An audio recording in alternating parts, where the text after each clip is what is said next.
This is Polykill, where two men, outnumbered by their games and at war with time, undertake the quest of defeating their lengthy backlogs. Please adjust your seat and prepare your ears for the banter of your hosts, Jake and Travis.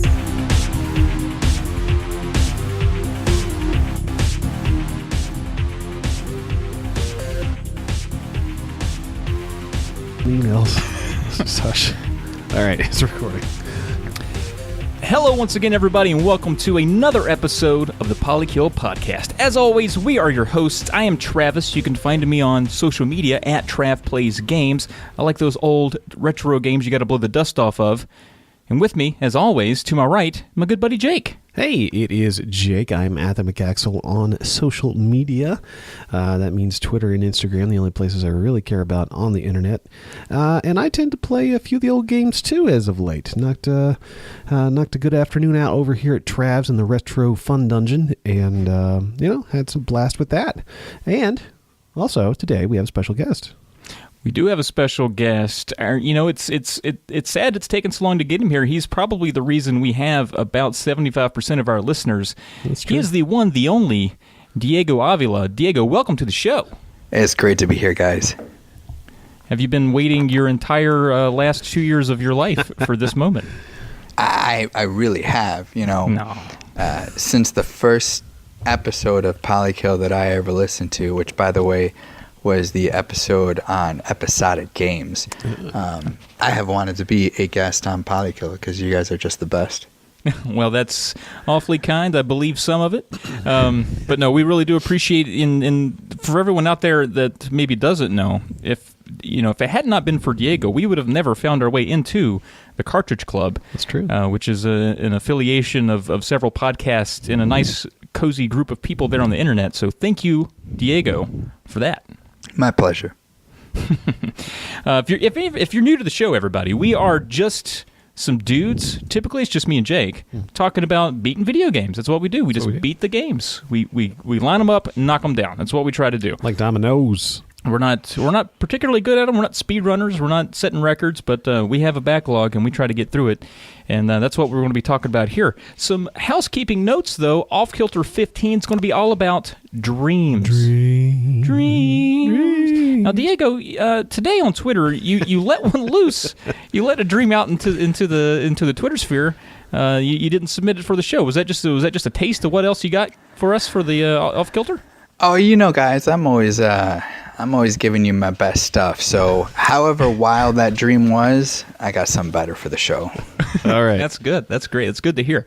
I had a wild dream last night, and it involved one of my best friends dying. So that one's totally going to be very nice on the Off Kilter there next week. But be sure to get your dreams in, folks. Whatever your dreams are, maybe a trope, maybe a theme in your dreams, a bad dream, a good dream. Now, to be fair, we don't care about your aspirations or your hopes. That's not what we're talking about here. We're talking about the stuff that goes on when you close your eyes at night and sleep. Yeah, not like I've always wanted to own my own bakery. Right. Like that's not. Yeah, that's not cool. what this is about. We don't want that. That's a different podcast, maybe. No, probably not. Yeah, probably not. Another big thing coming up, much bigger than any off-kilter we've ever done, is a big, what you might call a family reunion with everyone in the Cartridge Club, and that's going to take place in Chicago here in the summer. And Diego, it's actually good to have Diego on because we've just gone public with a lot of these details, and Diego and myself and our good friend Musty Hobbit have been spearheading this effort. Diego, tell us a little bit about this Cartridge Club Chicago event that's going to be going on this summer. Sure. Cartridge Con, also known as Chicago 2018, also known as Cartridge Club Chicago, will take place from July 26th, which is, I think, Thursday night, all the way through that Sunday night for overnight stay. So we just finalized the agreement with the Holiday Inn Chicago North in Skokie, which is just north of downtown. If you go to my Twitter account at a Latino lawyer, it's the pinned tweet. So it'll be the first tweet up there on my account that has the link if you're a club member who's interested in getting to meet a whole bunch of people. And what you'll be able to do there is to secure a room through our group rate. So I don't know if you folks necessarily know this, but Chicago is an expensive city. So we were able to get a pretty good deal on a hotel group rate of $106 per night average, and it's available Thursday through that Sunday. Feel free to come as early as you want, stay as late as you want. There are also a number of people that were interested in potentially sharing or doubling up or quadrupling up with guys. The hotel's kind of not necessarily interested in having tents or teepees in the rooms, but hey, but basically, if you go to my Twitter profile, it'll be the pinned tweet up at the top. It has the link there. The website describes the amenities, and you have to use that link in order to secure the group rate and be in the block of rooms that will be all with the club. You have until June 26th to make your reservations. And it should be a great time. So I'm excited for everyone that's going to be able to make it. It should be a good time, yes. And there are going to be a few events that we've sort of planned for the group. Notably, some of them are going to take place in the banquet hall, which will be some pure Cartridge Club activities that include live podcasts and who knows what else we might come up with between here and then. We have a few confirmed folks that are planning to do that, and then I think we're just going to try to hit the town and see some sights and hang out together with anyone who wants to come, enjoys the show, can travel to Chicago, and wants to hang out with some really cool people. We invite anybody who's interested. Yeah. Right on. All right, so that's enough of the housekeeping. Thanks a lot for that, Diego. Let's move into recent pickups and on the radar. Yeah. Boom. Lovely. God, it felt good. It always feels good. It was real good. I didn't pick up any games, Jake. I don't think you picked up any games because you're not supposed to. Right, correct. I haven't, and I didn't. But it looks like both of us maybe picked up some little bits of plasticware. Yeah, we did. You got one that I saw that I said I wanted, but still haven't gotten yet. Yeah, I did that today, actually. Only because really I wanted to talk about it in the podcast. Nice. I was like, man, that section is very barren. Let's throw down $30 on some amiibos. So I got the one with the crouching Samus and the squishy Metroid there. And sounds awesome. It's really cool. It's really cool. I really want to get it. I probably will because I know what's going to happen is, Metroid Prime X, whatever they're going to call it, whatever the subtitle is going to be. That's going to come out sometime, and then those amiibo are going to be like extremely expensive, hard to find, blah. So I want to jump in on that at some point before that game launches for sure. Okay. So which ones did you get? I jumped over to once again I'm gonna pimp the Twitter account Wario64. Follow him, and he retweeted. I guess it was Nintendo of America or maybe Nintendo, that the Champion amiibo from Breath of the Wild were finally available again, because I looked into getting some actually just like the day before, looked on Amazon, and they were like from other resellers, and they were like $30-$40 each. I was like, no thank you. So they went all of them back up on Nintendo.com, and they were they were all there. So I got them all. So all four of them. Wow, that's a hefty penny. I was a little drunkish, tipsy-ish, and I was like, this is a good decision because I'm going to want these, and then later they'll be expensive again, and I'm going to want them because I got the DLC, and I'm going to want them. So I just hit buy.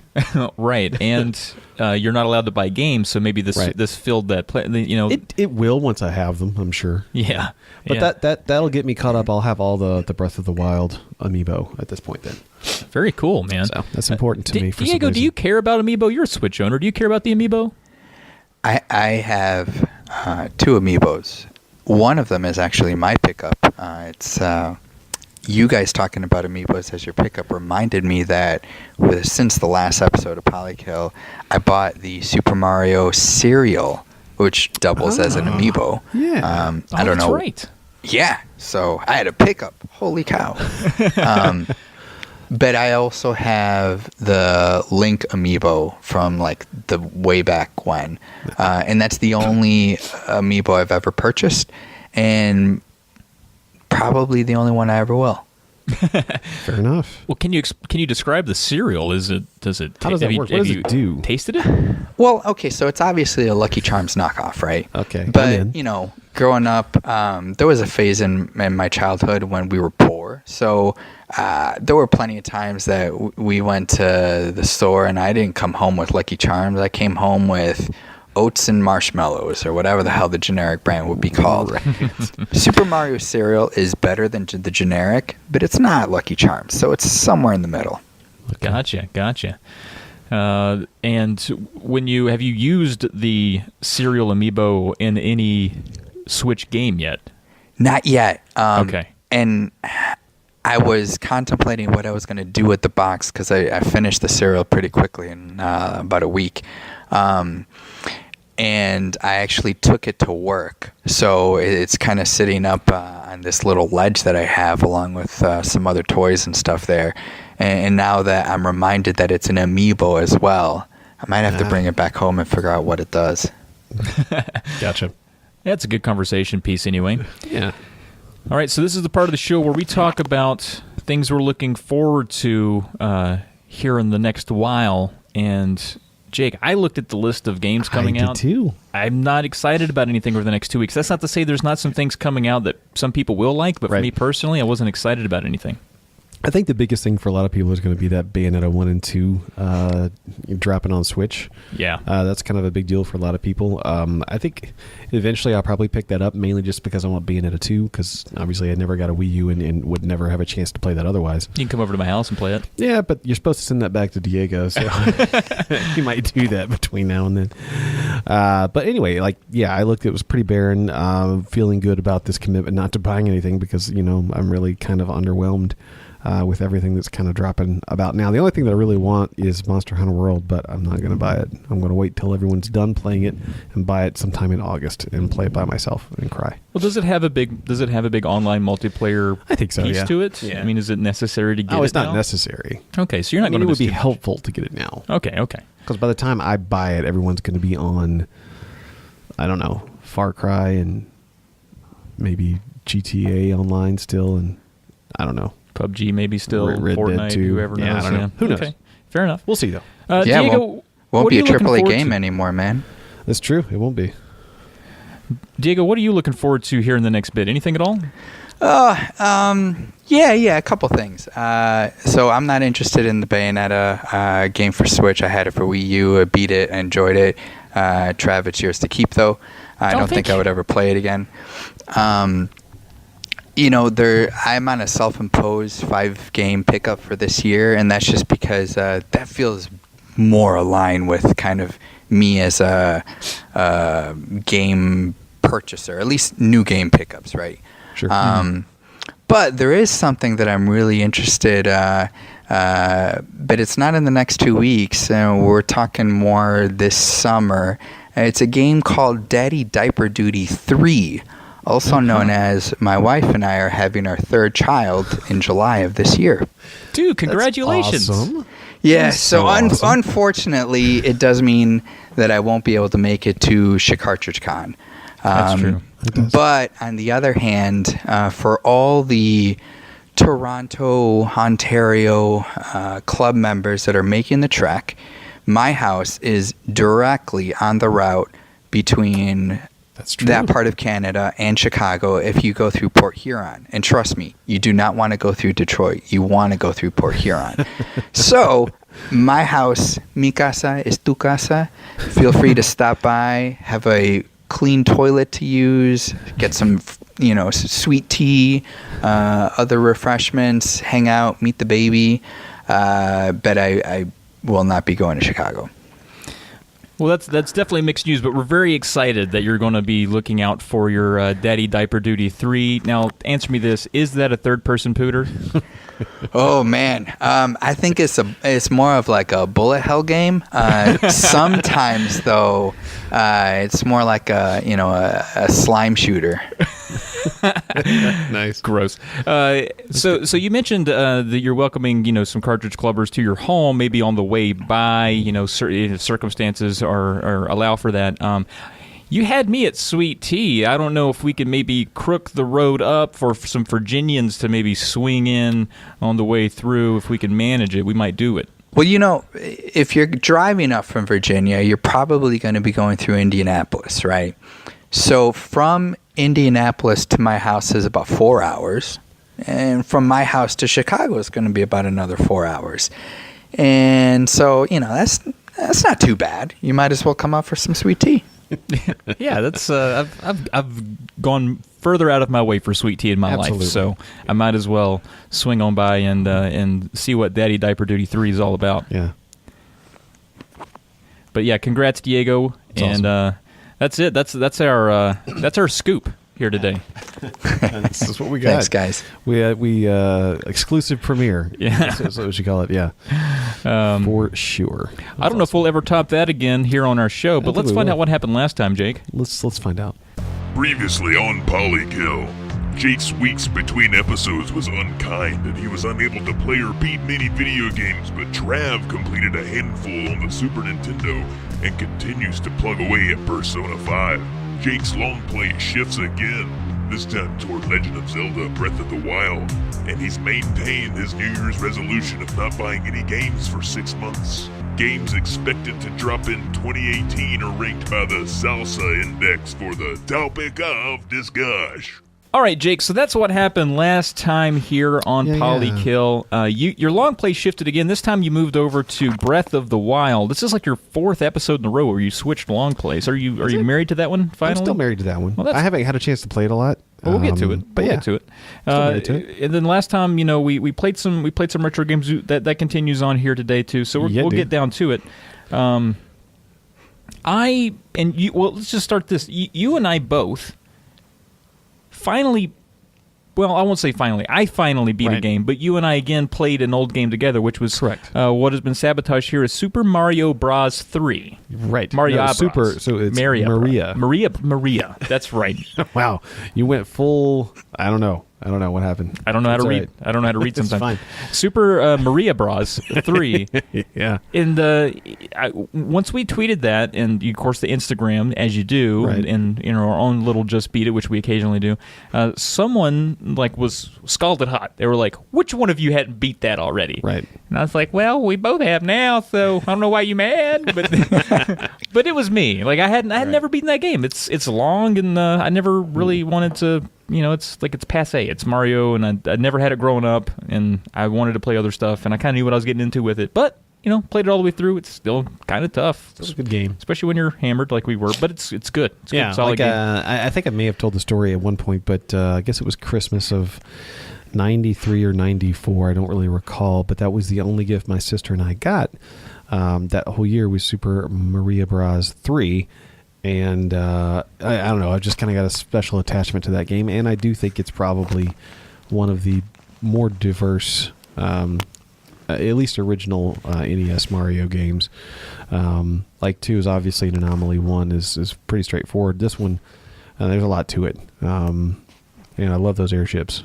So. It's unfortunate there's not a save in it, because I think that would have made it more, I would have beaten it long ago. But It's kind of a pain to get through. Yeah, it is. You really have to do it in one sitting, and it took hours, but especially for someone that hasn't made it very far in it. But yeah, ton of fun. I mean, who do you have to tell that to? I mean, everybody knows. Right. So, but it was me. I was the one that had not quite beaten the game yet. But Jake, you got quite a few. Why don't you start on one or two here, and let's get talking about some of yours. Yeah. So I guess I beat Wunderbar, the dragon snack. Well, that's an interesting name for something. It is. Now it's Wonder Boy, the Dragon's Trap, and this is that gorgeous Switch game that all the kids are talking about. It's going to get a physical release soon. You're a physical guy. Oh, I am very physical. I know you are. But yeah, finally got through that thing. It's a tough little old game, I think it was originally a Master System game, if I recall. So the game is essentially the same, just kind of remade with better animations and things like that. Not tough. I mean, I think the penultimate boss was tougher than the final boss, but still just a lot of fun to play. A real joy to jump around in, and finally got through it. It felt good. It was about I don't know. I think my save was around 8 hours, so it's pretty. Yeah, it's pretty decent. Deep, yeah. Diego, have you have any experience with the Dragon's Trap? 9. do you plan on it? It feels like it's the kind of game you might like. It's definitely a game you would like. I think it's definitely something that I'm interested in picking up. The thing is You know, you see, especially on the Switch eShop, you see all these titles, and you think to yourself, "Oh man, okay, it's a 25% sale. Maybe I want it at like 33% sale." And then you see it at 33% sale, like, "Oh man, but I'd really like it at a 50% sale." I've seen it on sale twice, and I think I've seen it at a deeper sale each time, and I never pulled the trigger. But one of these days, I will buy it and I will play it. It is the kind of game that I'm looking for. Yeah, it's definitely one of the, like, in terms of, I mean, it's not really what I consider a puzzle game. It's definitely more along the lines of like a Metroidvania, where you have to, the world is kind of there for you. You just have to get the skills to get to the parts of the world that you need to. Mm-hmm. Really enjoyed it. Another game that I beat, which is, you know, I guess I could say, you know, I never beat this game, period. I beat a version of this game, so I'm counting it. Is Mike Tyson's Punch-Out on the NES. Yeah. When I was a kid, I don't know if you remember this whole No, I was never around you when you were a kid. But now, like with Mike Tyson, you know, public turned on him for some very good reasons. Right. So Nintendo obviously sanitized their version of Punch-Out and just created a Punch-Out game. Really, it was because his they just didn't re-up. Was it? Yeah, it was right before that. I was always told it was the other. Yeah, it was right before it. Okay. But yeah. Legends. The truth is, it wasn't really because of that. Okay. I thought the same thing, so don't worry, Jake. I was just as misinformed as you, and then I read Console Wars, and I felt like an idiot.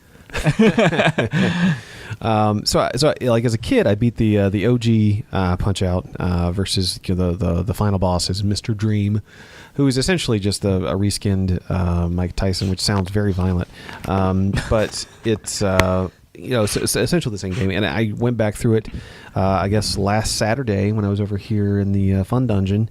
And man, I love that game. I really do. It's just there's so much charm to that game. It's extremely racist and weird, and just so much of a product of its time. So much charm, right? Yeah. But I mean, it's a relic. It really is a relic of a game, in my opinion, because it's not a boxing game. It's like a timing puzzle game. It's not a fighting game. It's kind of its own little thing. And it was actually deracified. Yeah, when it sanitized. It was somehow worse. Yeah. And before. So yeah, it's like Soda Popinski was Vodka Drunkinsky or something like that. He was the Russian. Yeah. I'm sure there was worse things than that, but it. I don't know. I really enjoy the gameplay of that, the timing and the dodging and the star punches and all that. It's fun. So yeah, knocked those two off. Yeah, I've actually not beaten Mike Tyson before or Mr. Dream. I've not made it to the end of that one. I did have to win by decision against Mike Tyson. I just kind of had to survive. Yeah, you knocked him down like what, 5 times? Yeah, 5 times over the course of 3 rounds. Yeah, but that's pretty impressive. Couldn't get him to stay now. Let's talk a little bit about the Fun Dungeon weekend that we had, since that's where you got a lot of your beats. That's true. I had some friends over the weekend, and we all just wanted to beat some games. That's what we do around here, and it's what we do here in Polykill headquarters, is just beat some games, get some credits. And we all tried, and I think most of us got one. There's a few of us over here just beating away at these games. It was a blast. And you played a handful before you had finally settled on the ones you liked. I did. I hopped around a bit. Yeah, I saw you in there playing a few. So that's where a lot of these are going to come from. That's true. I'm going to skip back over to one that I beat, which has been sabotaged to be Slutty Street Flashers 2. Now, that was not me. Do you know what that game was originally? Super Street Fighter 2? Yeah, well, that's exactly what it was. Super Street Fighter 2, Slutty Street Flashers 2, same thing. Yeah. Actually, Trav, you put Street Fighter 2 originally, and then I was looking at your Instagram, and I was like, that motherfucker did not beat Street Fighter 2. He beat Super Street Fighter 2. You got me. You got me. Yeah, Boom. that's right. Roasted. Yeah. Otherwise, it would have just been regular old Street Flashers 2, and we needed them to be slutty. Yeah. Sluttier the better if you're Street Flashing, in my opinion. But that's a game, like I said, I've sort of always averted from playing the fighting games because I always knew I was trash at them, and I kind of felt like you always kind of needed a person there to play with. But I ran through there with and that was with part Ryu. of your New Year's res, too, right? Yeah, knocked one out. I was supposed to go for 5. I got one there with Ryu, ran through. I'm assuming that's how you count it as a victory. You just need one character. That's how I do it. All right, that's how I did it. Just play through the good enough for me mode or campaign mode is. Yeah, I'm like the only guy in his 30s who just now beat Street Fighter. Yeah, Super Street Fighter. Super Street Fighter 2. Sorry. Yeah, it took me this long, but I finally did it. Nice. Got any others? Yeah, I got a couple more here. I did, speaking of fighting games, I did beat the old Soup Calibur. Soul Calibur. Right. So if you recall, I mentioned earlier in the year on one of our shows that the new Soul Calibur was dropping, and I was curious as to whether or not I would be interested in it, and I thought I'd go back and play some old ones. And two of those, the first two, are available in the Game Pass for Xbox. So I downloaded Soul Calibur, ran through it. I like it pretty good. I mean, it's definitely sort of formulaic in terms of how you play. The character designs, not terribly memorable, but it's good. What I do like about it is that there's no jump mechanic to it. So like if you push up or down, you just sort of circle each other, which is a lot more, I guess, realistic in terms of how you would actually go about a fight. You're not going to be jumping around. You're going to be circling each other. So I dig that. Even though see me fight, man, I'm like a lot of Irish. We do a lot of jumping. A lot of jumping. A lot of fisticuffs. Yeah, you want to mess with their vertical equilibrium when you're fighting them. Get them a little drunk just by looking at you. That makes sense. Yeah. I like it. I don't. But so I beat that. Ran through that. I also ran through... and this is another one there's no real story mode to it. It just kind of, I guess, counted as a win, which is Wave Race Blue Storm on GameCube. Yeah. Another one in the old fun dungeon. Yeah. And this was one that I raced through the tournaments that were available. Right. Which is a series of like races, obviously, and actually pretty difficult, more than I was anticipating. Probably because I didn't actually look at how to control the game until I was about an hour in. And I was like, I wonder if I can turn sharper. I bet I can. There you go. So it turns out you can turn sharper than I was, and that helped me immensely. But yeah, so I went through that one. That was pretty fun. I really liked it. I like that. I miss the wave race games. Me too. Yeah, I'll actually talk about another one that they added to the old backlog here in a minute. So okay, the last one that I beat was my wife and I, who have been tag teaming this Baldur's Gate Dark Alliance 2 over the last couple months. We finally finished it. We were pretty much at the very end already, but finished it up and looking forward to playing some new ones. There was another game that was, I think it was made by Interplay or whoever had made Baldur's Gate Dark Alliance 2 that we were going to play. I think it's Champions something Arms, Return to Arms, I believe it's called, on the PS2. Same formula, multiplayer, and had decent reviews. I'm sure it's not as good as Baldur's Gate, but just because it's similar enough, we might move on to that one next. So that's the story on Baldur's Gate 2. Baldur's Gate Dark Alliance 2 is that one is all finished up. Very nice. Yep. Very nice. Is that it for you? You got more? No, I got more. I also beat Soul Calibur 2. Oh, okay. I beat Soul Calibur 2. So you got 1 and 2. I got 1 and 2. Played through it, so more of the same, just prettier. Better boob physics. I also played through finished, I guess. I had already started a lot of them, but Mario Kart 8 Deluxe, also known as Mario Kart Penis. Yeah. As it had been sabotaged here with the D and the 8 and the equal signs. Well, it's an ASCII penis. As right. You've seen them. Everybody's seen them. You see them around. You've seen them around, yeah. They vary in terms of length, but usually about 5 or 6 equals. Yeah. That's average. Is it? I think it's average. See, I was thinking it was like 9, but okay. No, come on. Maybe. Okay. I don't know these days. Anyway, so yeah, knocked that out. Got the credits on Mario Kart 8 Deluxe. And also, I'm not really going to count this as a beat, but it is worth mentioning here. PUBG. Got my first solo chicken dinner. If you know what that means I was the last out of 100 players left alive on this map of people trying to kill each other. So, well, congratulations. That felt really good. That was congratulations. Awesome. Yeah. I now know 2 people that have done it, which kind of makes me popular by proxy. It doesn't. Not at all. Oh, congrats there. Well, Jake, you actually beat a lot of games, and did. I'm assuming you did it because you knew Diego was coming on. He's always busting his chops on Twitter. Yeah, he's out there. He's like, hey, this guy's stupid. His head is as empty as the games on Jake's Just Beat It list or something. I don't know. There's something like that. Actually, I believe what I said was to Yoshi that he was worried about whether or not it'd be safe to sleep on the floor, brooming somebody with someone at Shikartridge and the precise quotation is, well, if you dress up as a game on Jake's backlog, no one will notice. It's so good. It's so good. It is very good. And to be fair, he didn't beat any of the games on his backlog. He just beat a lot of games That's not true. He found at my house. It's not true. I beat 2 games off my backlog. Wonder Boy and Mario Kart. All right. Cool. Well, that takes us into the hashtag just beat it. Beat it. I don't know if we're getting any better at that, Jake, but I've been trying. I've been watching a lot of Michael Jackson. I joined in halfway. I'm sorry. That's all right. So I'll do bold. You'll do not bold, or what? What do you want to do here? Yeah, I'll stick with bold. Okay, you'll do bold. I'll do bold. All right, get it going. I will be bold. So, here we go. Beginning the Just Beat It train is Josh at Frantic Society, who is an absolute dynamo in the sack. Just ask his boss. Finished Brutal Paws of Fury, a game that I think about often. Why is that? I don't know. Why do you think about it? I don't know. It makes no sense. I to liked me. Ivan the Bear. He was fun to play with. He could stomp on people. I don't believe you. Musty at Musty Hobbit completed Firewatch, a game where Musty throws the body parts he doesn't use into a barrel, sets it ablaze, and watches it burn. Nice. It's like a pyro serial killer. I like it. Yeah, I'm kind of into that. Church at the Game Grinder, who always sits on the toilet reverse cowgirl, well, he beat Iconoclast. Nice. It's sometimes you get more stuff done because you got kind of a built-in desk back there. Right. I mean, it's pretty much just asking for you to lay a book or a laptop back there. You can stay there for. I mean, your hemorrhoids will get ruined. but No. But it's good. If you want to get some stuff done, it's good for you. Absolutely. Yeah. So Curtis at Curtis Frizzle, I assume that's right, Frizzell, I don't know, finished Mario is Missing, a game where you must find Mario the morning after a 3-block pub crawl using security footage from nearby businesses. I like that idea. I like that idea as a game, not necessarily as a Mario game. Right, but in general. But piecing together where somebody went using security footage as a game is fun. As you know, I'm like all about missing people, and there's right. There's a lot of them that are just seen on like random, It's security weird. footage, and then they're never seen again.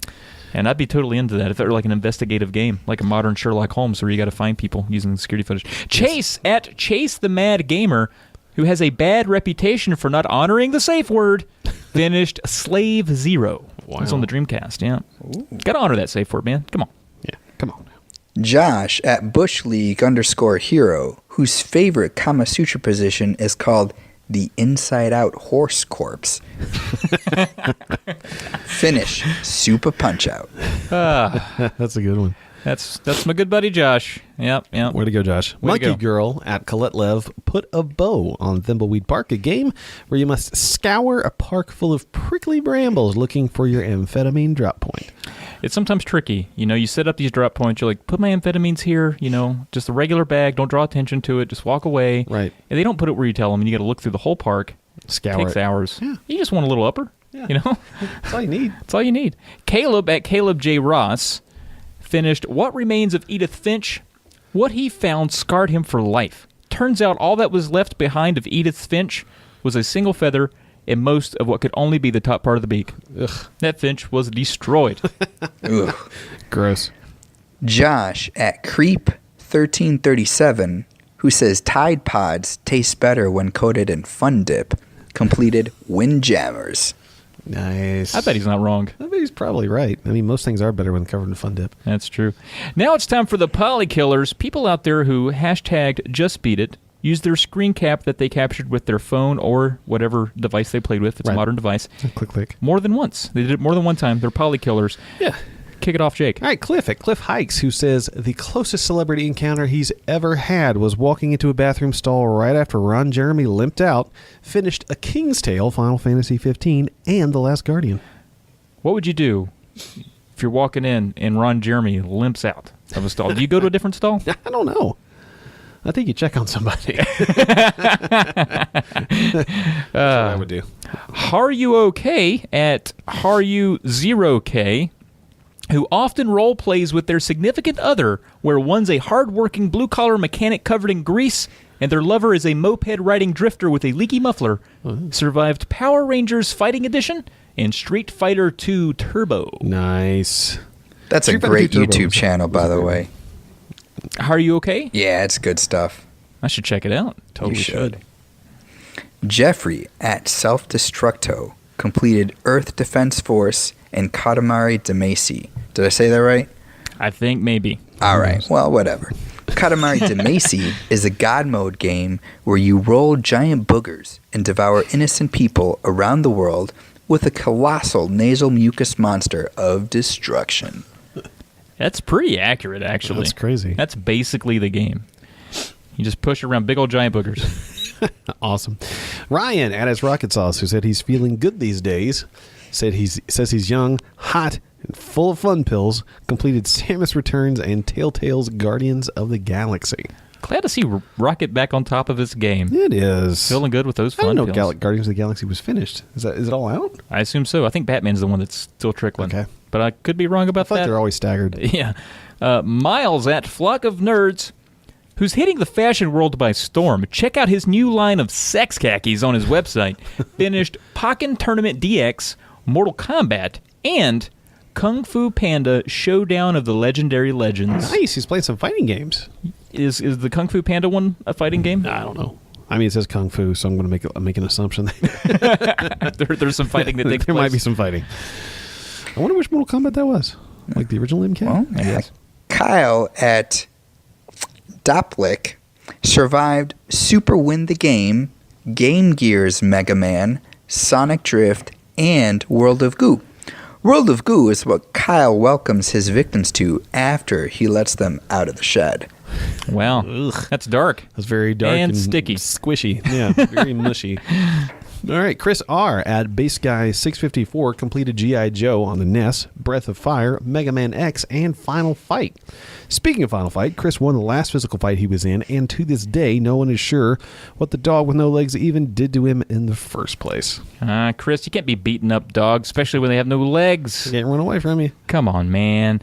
Dean at round_2_gaming, who hated stuffed animals as a kid because they wouldn't bleed, completed Hammerlock Wrestling, Operation Logic Bomb, Primal Rage, and Mohawk and Headphone Jack. All four of those are Super Nintendo games. Dean's been a monster. Mohawk and Headphone Jack? It's a trippy one. What the hell? Yep, I agree with you. That's bizarre. It is bizarre. The hell? But Dean's been beating those games, dude. Yes. He's still, I mean, on a roll. there was a tie. There was a few people that did 4 this week, but Dean's still up there near the top, beating the games. That's crazy. Taking Well, the gold. You know that means that the bear population is growing and increasing back where he's from It's now. true. Thanks I a know. lot, Banff Dean. is just getting being overrun. overrun with the Grizzlies because Dean's not out there swatting them away with a switch in his underwear, like I assume he does. Right. Of course. That's right. All right, so those are the games that we all beat. Congratulations to everybody in the Yeah. club who beat some games. And I have to say, real quick, toot my own horn just a little bit. I have already beat almost half of the number of games I beat last year. Well, that's good. Welcome to the Weekend of podcast. February. Yeah, You're welcome. it's good to have you on. I like it.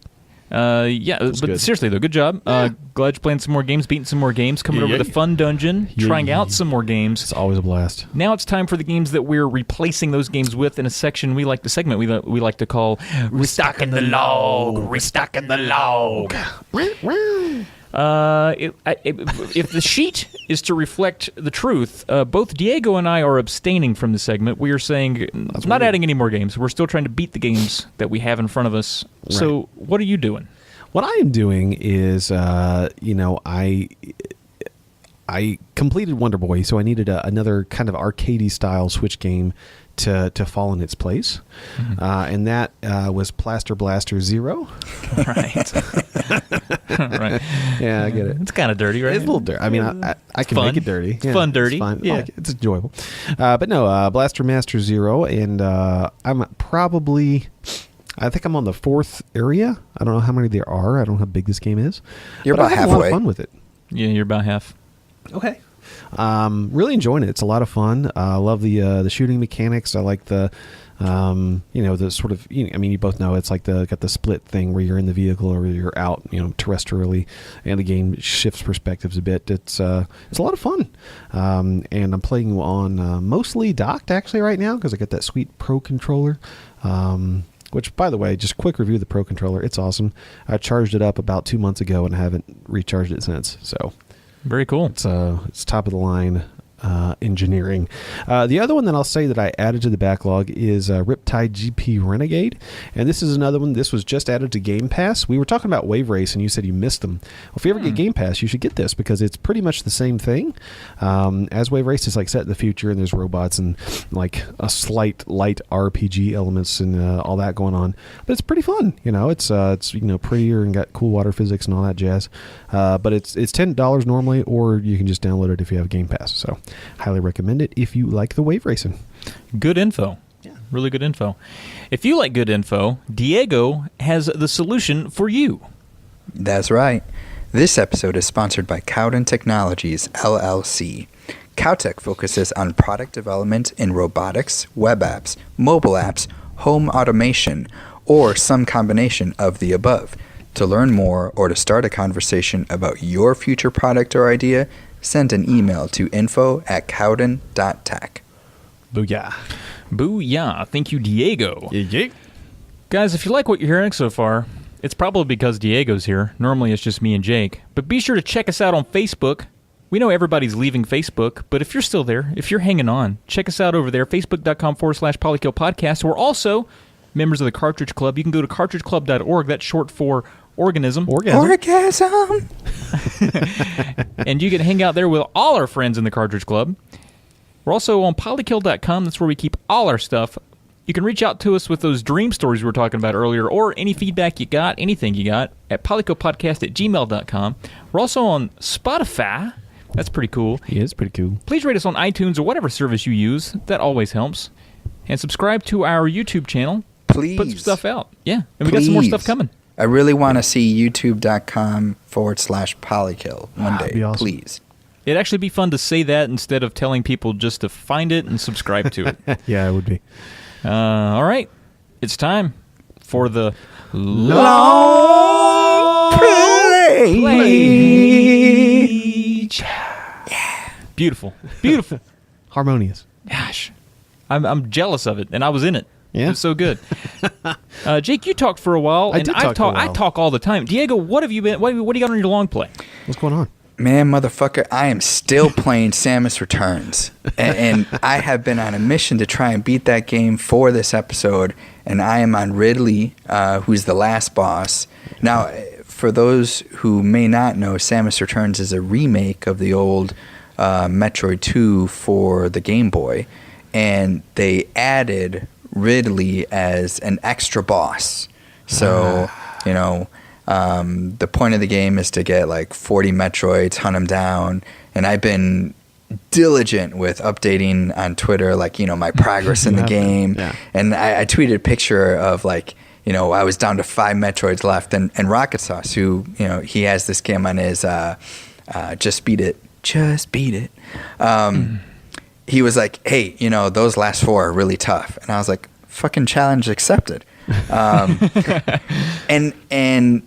3 of those last 4 are these kind of strange Tyrannosaurus Rex type creatures with Metroids on their chest. And those are actually not that hard.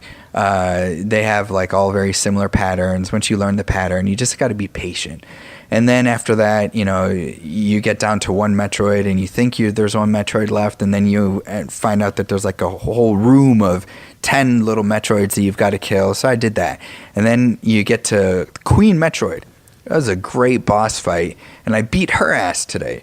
And I beat it in the morning. I'm like, all right, great. I must be done, because I got all the Metroids. This says 0 Metroids left for me to get, and I beat Queen Metroid. And there was a cool little cutscene after that, and where you're playing with the little baby Metroid that you found, and my brain is like, I think I've beaten the game.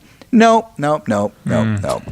Motherfucking Ridley, who is pretty tough, and apparently Ridley has 3 phases, and I'm plugging away to where I was able to get to the 3rd phase during one of my many bathroom breaks at work, but I could not beat Ridley. And so now that there's no pressure, I might go back and backtrack, find some extra energy so that I can make the fight a little easier for myself. Sure. So that is still my long play.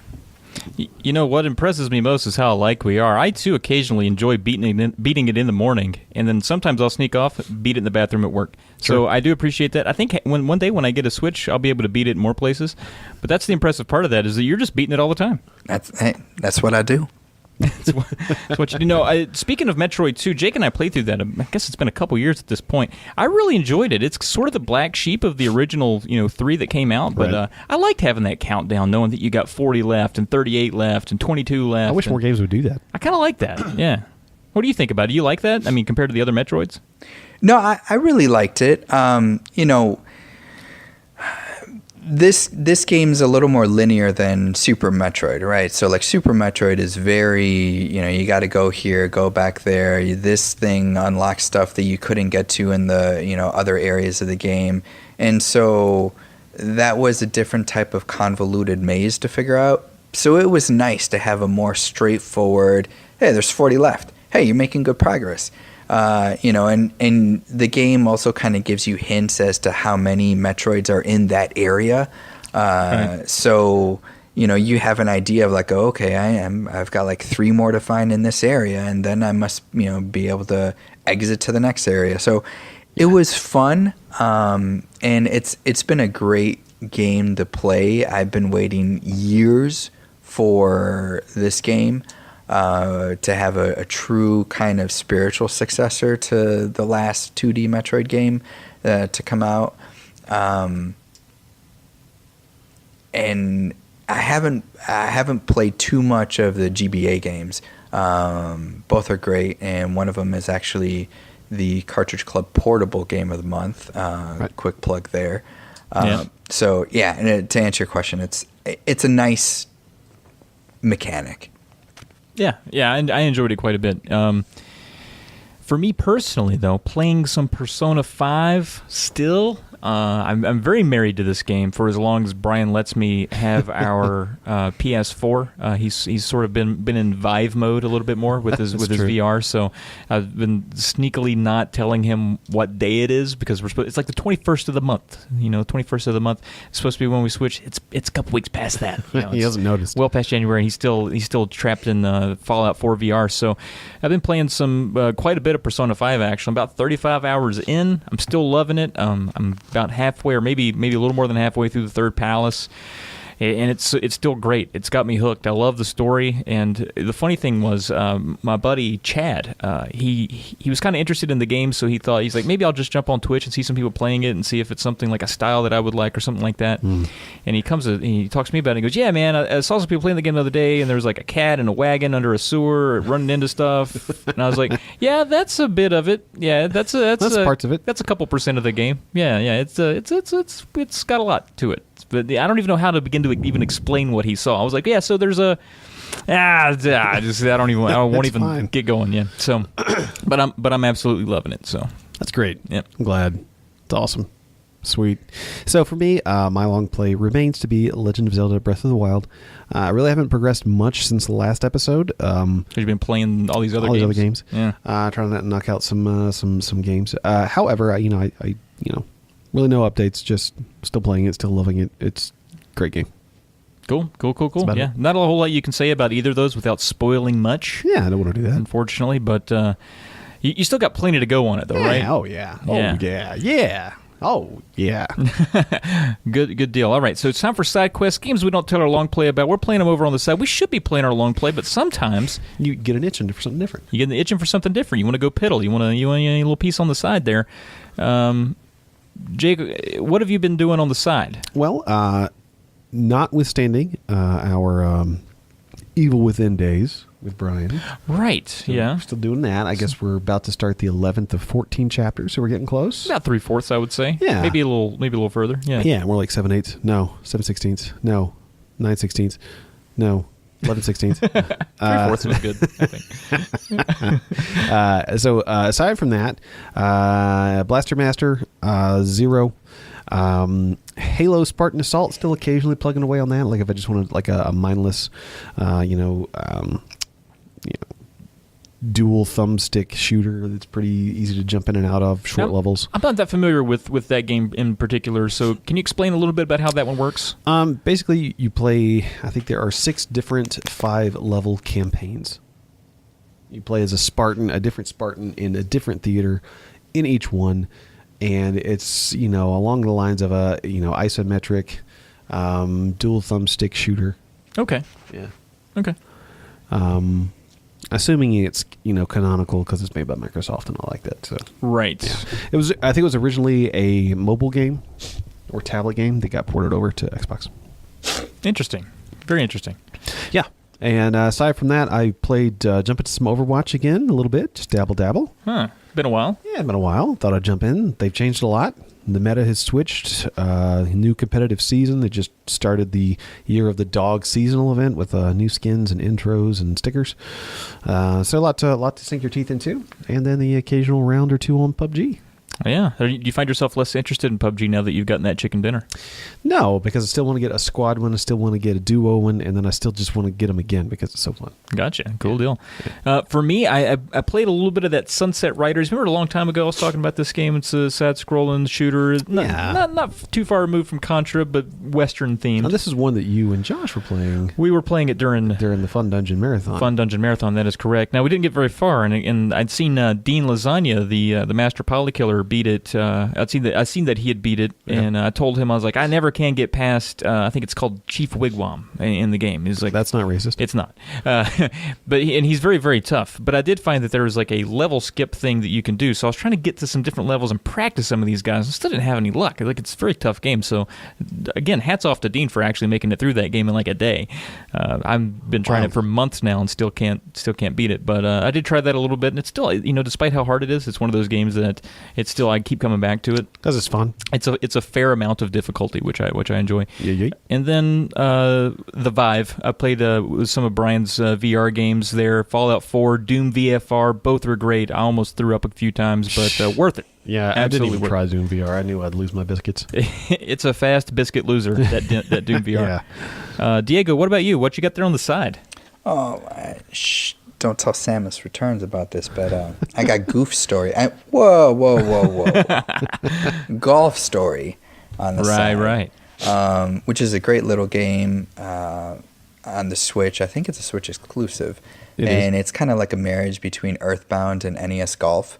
So it's a little RPG set in this country club-esque type world, and you progress in the game by golfing. So if you liked playing old school NES golf games, and really the mechanic for it is exactly like NES Golf, you'll likely enjoy this game if you also happen to like fun little RPG stories. And I've also been playing Fire Emblem Warriors. Nice. And that game is a pleasant surprise. I got it as a Christmas gift. I probably wouldn't have bought it for myself because the Warrior series never really, appealed to me. But I'm not gonna say no to a free game. Absolutely. And it's actually quite a bit of fun. So I've been enjoying that on the side. Nice. I actually dabbled a little bit in that the other day myself. Yeah, I got it a while back and just haven't got around to it. I was like, hey, let me see what this looks like. Because I only played it a little bit in handheld mode and then docked it with the Pro Controller. And I was like, man, this is fun. Yeah, I played the Hyrule Warriors, which is the same thing with the Zelda coat of paint on it. And it is one of those games from the outside looking in, you say, nah, but then you pick it up and play it, and it's really hard to put down. Yeah. You find yourself in that addictive loop. Do you actually like the story and golf story there, Diego? Is it enthralling, or is it just is there enough cutesiness and enough fun golf there to keep you going? It's not an enthralling story, but it's whimsical, right? So like it's you're a kid, and there's some shit going on, and you're like, hey, what the fuck's going on? And it's your job to make everything right. So so Earthbound, like you said. Yeah. Cool. Perfect. Well, that takes us into the discussion. Oh, yeah. Diego picked this discussion up for us, and I liked it, Jake, because you and I are really tapped out for discussion topics. And and Diego shows up, and he wants to talk about this thing called AA games. Now, Diego, can you explain to us what you mean by that? Now, I understand it completely, but can you explain to Jake? He had a hard time understanding it. Yeah, no problem. I'll dumb it down for our esteemed colleague here. But actually, this idea was totally inspired by the Rusty Calhoun videos. He's a great guy. I hope to meet him one day. But, lately I hear a lot about these so-called AAA games. And when I hear AAA games, I figure that just means brand new games at full price. And man, fuck that shit. I work semi-hard for my money, and I am not just going to throw it away at full price brand new games.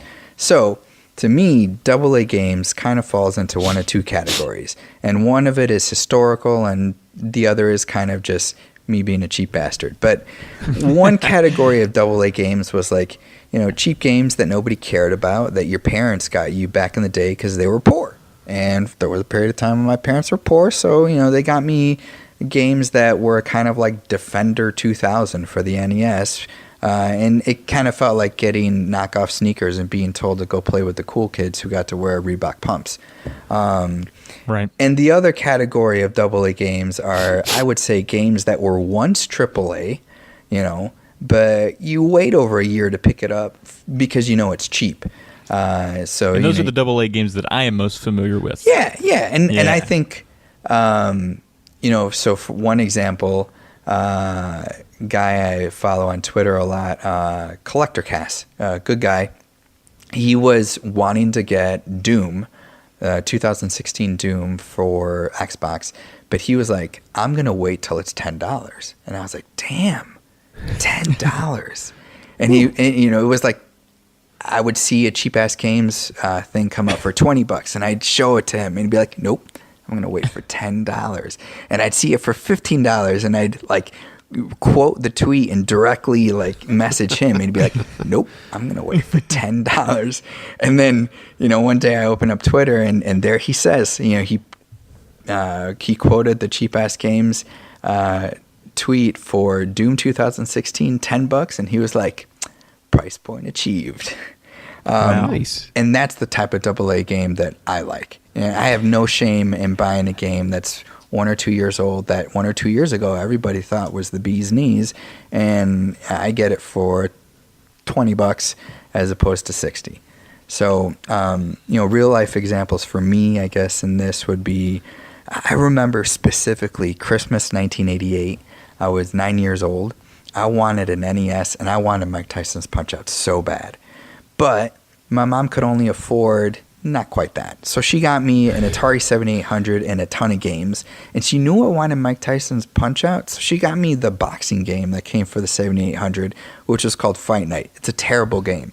It is so bad. It is so impossible to play in single player that I would turn it into a two-player game, even though I could only play by myself, and I would beat up the defenseless second person up to the point of submission, and then I'd grab the second controller, and then I'd beat up the first guy who was completely defenseless, just to like keep myself mentally entertained, because you could just not beat anybody in this game in single player.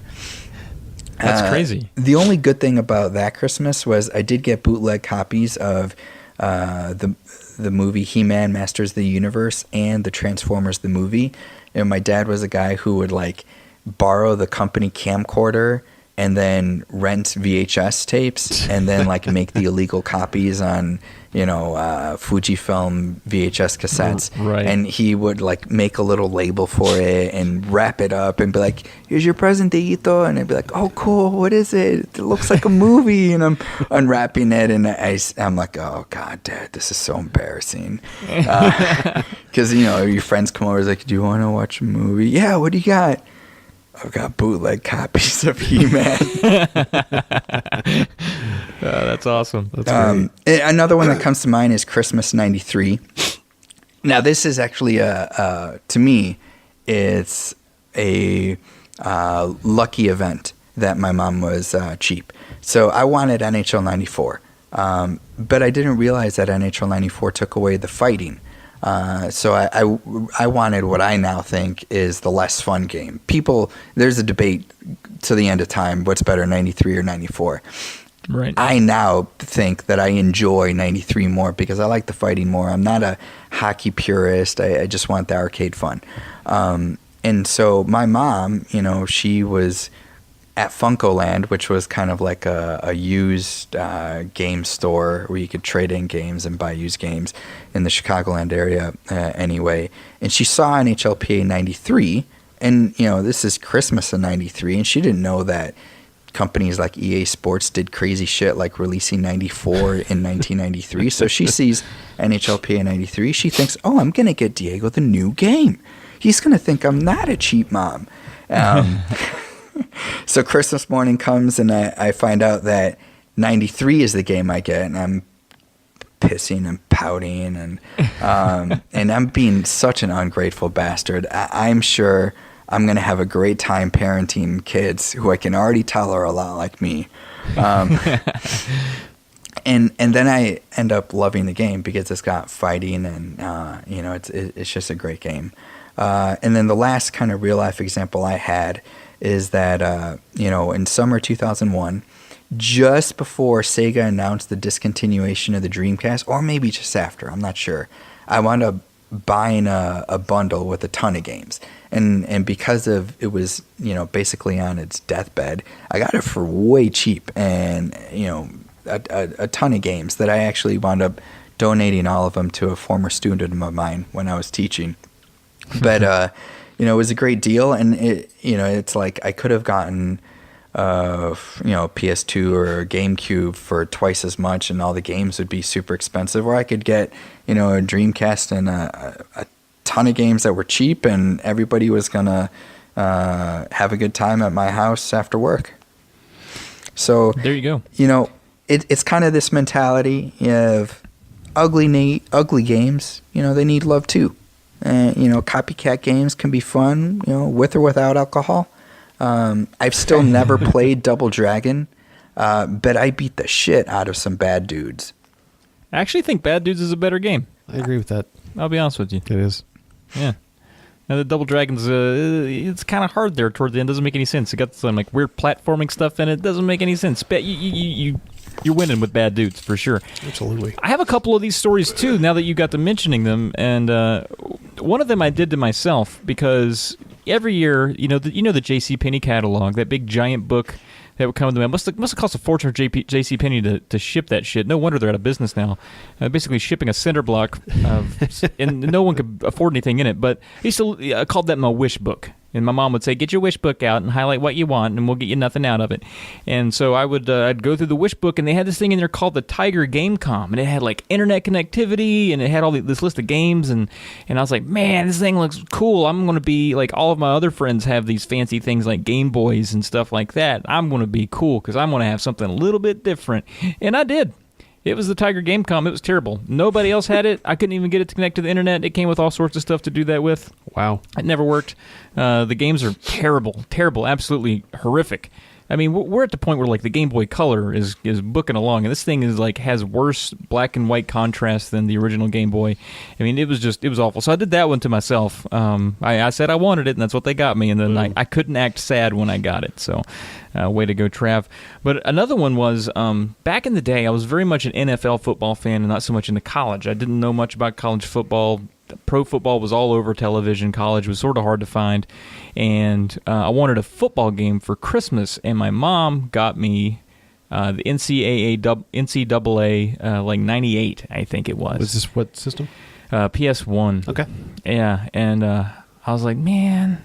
And I was like, I don't really want this thing. And I started playing it, and she's like, you like your game? And I was like, well, it wasn't really what I wanted. I wanted a pro football game and all this other stuff. And she's like, oh, I'm sorry, do you want me to take it back? And I was like, maybe, I don't know. And then I kept playing it. And I was like, actually, this game is awesome. Like, I really, like, never mind, Mom, this is actually a really good game. That's actually, like, what sort of gave birth to my college football love, was I learned all the teams that way, and like what teams were where and what mascots were which, and like I really cut my teeth on college football on this game that I just by chance got because my mom picked up the wrong game, but I ended up loving it more than any other game awesome. that I could have gotten. So that's some of my good AA experiences. Now, much like Diego, didn't have a whole lot growing up, as a lot of us didn't. Most of my AA experiences did come from like sneakers that kind of looked like they had pumps on them, but they were really just nothing, Or it's like a lot of, all of my kids all of my friends wearing name brand clothes, and I was like, is Faded Glory any good? What about Bugle Boy? That's what I got going. That's what I got on. It's not bad, right?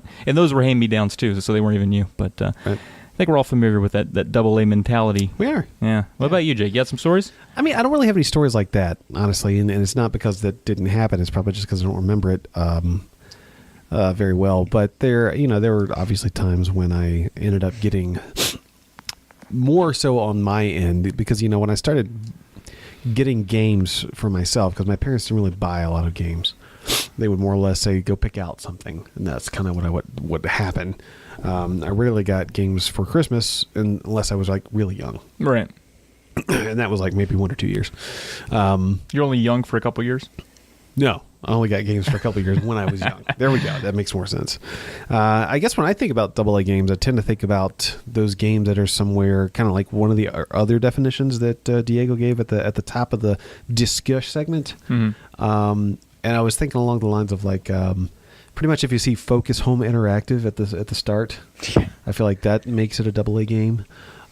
Spiders is a developer that makes a lot of these what I consider AA games. Usually games that are between indie and AAA. Right, they get decent production values, but they're somebody's not publishing them for them. Yeah, okay. Yeah, like Technomancer or Mars Logs or War Logs or Bound by Flame or something like that, where it's more the Sherlock Holmes games. I think are good examples of that, where they're not necessarily AAA, but.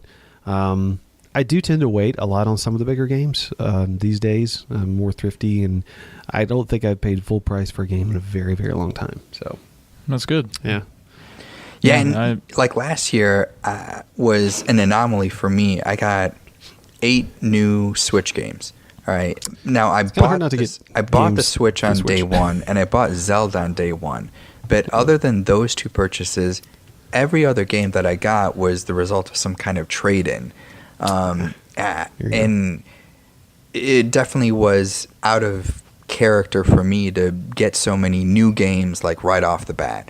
So it definitely this year comes around, and like I mentioned earlier, I've got this self-imposed 5-game limit. Part of that is because growing family and reality of cost of all that, and part of that too is just because I really like to me, I enjoy the hunt of trying to get like the great deal on a game. And I know Trav and I, we've talked about like you just love the search and the pursuit of, when you're out trying to get that want list and you're looking for the games. The look is so much a part of the decision process for me, and so much of the enjoyment of the hobby is like, that mulling over, which one do I want? So there's all these great games. I'm not going to buy all of them. You're having to make a decision, and that making a decision means I really think a lot about like, what is this game? How am I identifying with this game? And I don't know. I think that to me has always been a part of the enjoyment of the hobby. Is seeing what's out there and seeing potentially if there's something that has been overlooked. And that's kind of also part of what being a AA game means to me is like, it was overlooked and not just, what everybody said. So the other day on Twitter, I saw that the developers of Wolverblade, for example, were saying like, hey, we kind of got buried under the barrage of like the 50 games that released on the Switch eShop. If anybody has played our game, would you be willing to tell your friends about it? And, I hear stories like that, and it's like, man, there must be so many good games that I just haven't heard about because they're all overlooked by, the big names. So, you feel sad for any game that released recently because everybody's just talking about Monster Hunter World, and I'm sure it's a great game, but there are people that put their heart and soul into smaller games or games that just don't have that same cachet, and little games need some love too. Yeah, that's a really good point, and I think it's something that's been ever present in the gaming sphere. I mean, you look at it's even 30 years later, and the NES library at this point has been thoroughly picked apart. Where as collectors, people have complete sets, and there's not an NES game that doesn't have a review somewhere. But there's still some hidden gems that people are like, actually, this game is really good, and then you'll see the price on it shoot up. And this is like 30 years after it's been out. It's been in people's homes. It's been played to death. And, you think about now, if that happened 30 years ago in the volume of games that are out now, yeah, sure, there's certainly some games that are not being or not as touted or didn't have the marketing or aren't published to the degree that some of the others are that are perfectly great games that no one's ever going to hear about or play for years. And maybe their time will come where there's going to be some post on Reddit or something that gets people's attention to where people play it. But yeah, you think about how many games are out there and how many that are sort of uncovered. It's a really good point. Yeah. Yeah, it's absolutely true. And I think there are, I think on this podcast we try to, or, at least in the past have tried to, mention some of those. And we both tend to play smaller games sometimes just for the ease of the beat, if you will. But I think there is I think there's some real need for that visibility. I think the digital distribution, which is some sort of a, I don't know, backhanded compliment or mixed blessing, if you will, because there is, you can get buried. And especially right now on Switch, it's just, there's such an influx of games. It's like every week, there's 16, 17 games dropping on the Switch. And, granted, some are shovelware and they're not great. And then there's a lot of them like, Wolverblade, which are, good and decent games that should be played. And it's difficult. And that's why I like things like Limited Run, who kind of bring a light to some of those older games. Like, I think their next one, or one of their next ones, is Home by a one-man developer in Toronto. Really loved that game. And it's getting a physical release, 4 or 5 years after the fact. It's pretty cool. Yeah. Nice. Pretty cool. That was a good discussion, Diego. Thanks for bringing that up. Yeah. And if it sucked, guys, and you're a new listener, I'll probably won't be on the show again. So give him another listen in a couple of weeks. That's not true. You are the developer of Daddy Diaper Duty 3. If Daddy Diaper Duty 4 comes out, or maybe there's like a remix to any of the other ones, you'll be sure to drop by and give us the scoop.